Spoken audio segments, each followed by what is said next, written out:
Queridas amigas, queridos amigos que acompanham os momentos de reflexão espírita, estamos no capítulo 25 da obra Quem é o Cristo, ditada pelo espírito Francisco de Paula Vitor, numa psicografia de Raul Teixeira, pela editora Frater. Este capítulo, intitulado A Verdadeira Humildade, evoca o capítulo 13 do Evangelho de João. A perícope denominada Jesus lava os pés dos discípulos descreve os momentos grandiosos do Mestre em suas últimas horas, na intimidade com os amigos amados.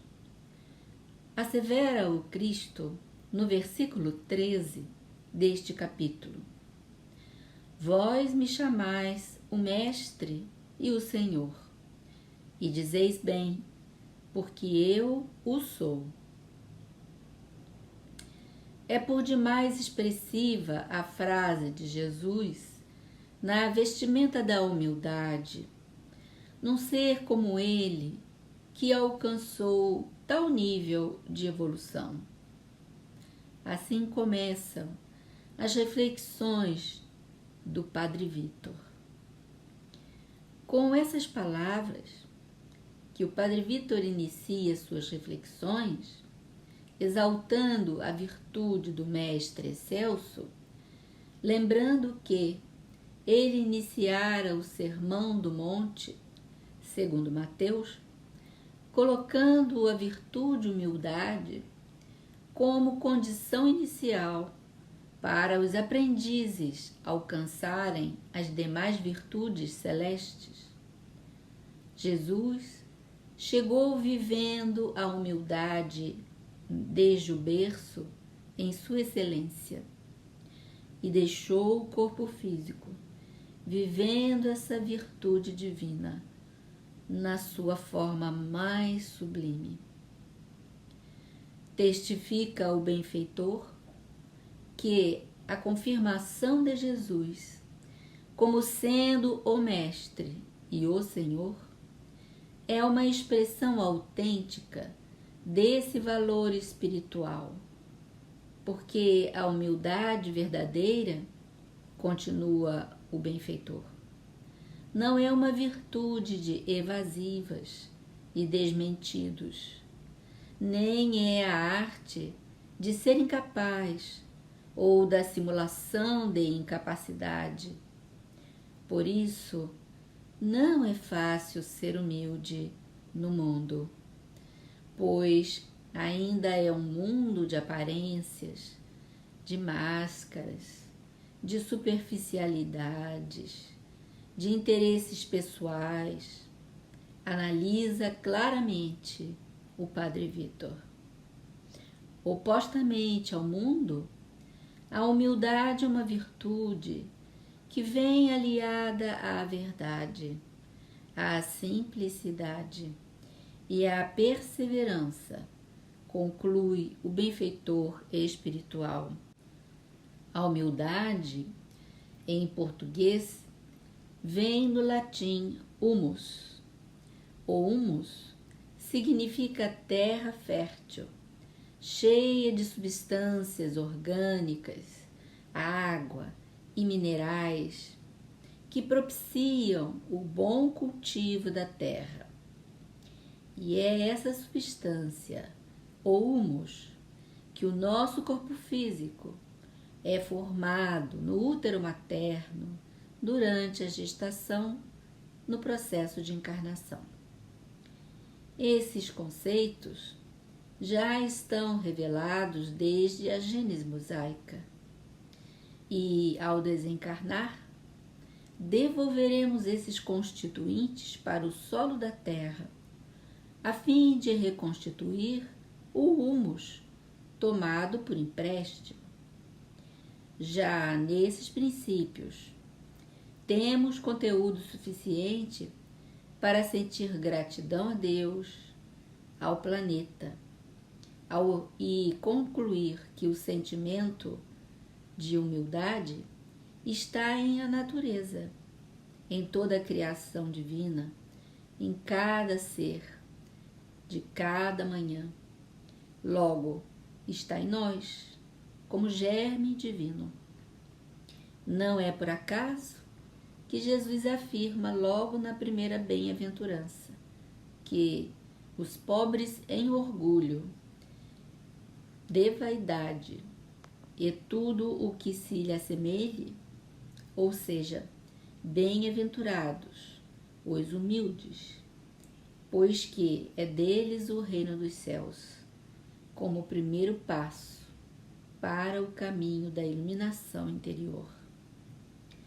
O benfeitor Francisco Vitor, compreendendo a escala de valores que o mestre nos deixou nessa frase, perfila algumas conceituações da verdadeira humildade, para que não a confundamos com a falsa humildade, comum ainda em nossa personalidade.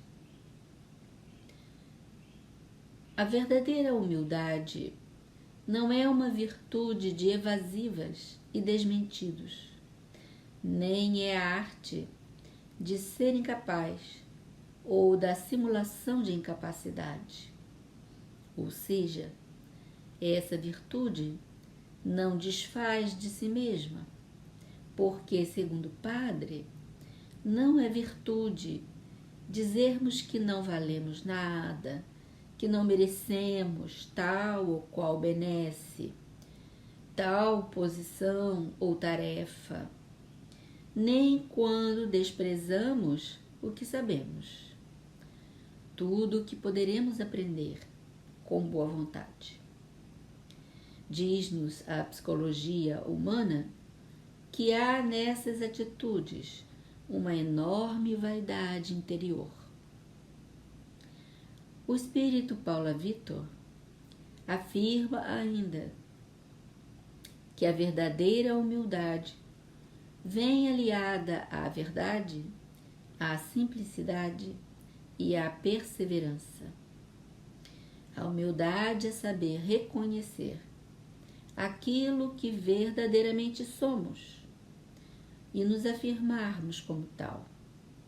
A pessoa verdadeiramente humilde não mente para agradar, não se faz parecer com aquilo que não é. Não é subserviente, mas serve dentro daquilo que é capaz. O benfeitor declara que a humildade é a força motriz das grandes quão pequenas realizações no mundo e relembra-nos as maravilhas que a humildade de muitos tem feito pela nossa humanidade, dizendo que, se a humildade de quem sabe não se oferecesse a fazer e ensinar, para não ser confundida com a vaidade, o planeta estaria ainda no estado de primitivismo. Se a humildade de quem conhece não se apresentasse para apontar rumos, para não ser tida como presunção, com certeza a Terra viveria nas trilhas do caos de maiores erros.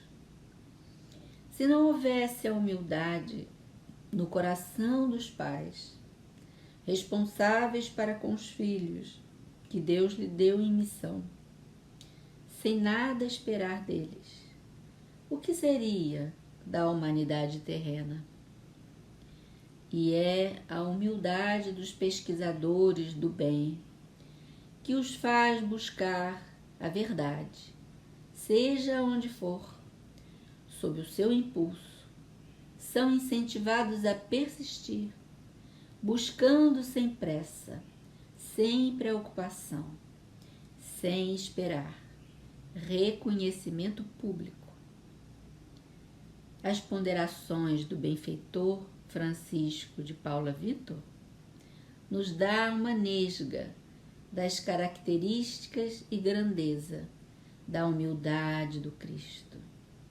que não se exibia, mas, por outro lado, que nunca se escondeu, nem desdisse, nem se deixou arrastar. Analisa o espírito. A mesma humildade que o fez afirmar-se Senhor e Mestre, fê-lo também afirmar-se como o próprio Jesus, procurado pelos soldados, no triste entardecer da traição em Jerusalém.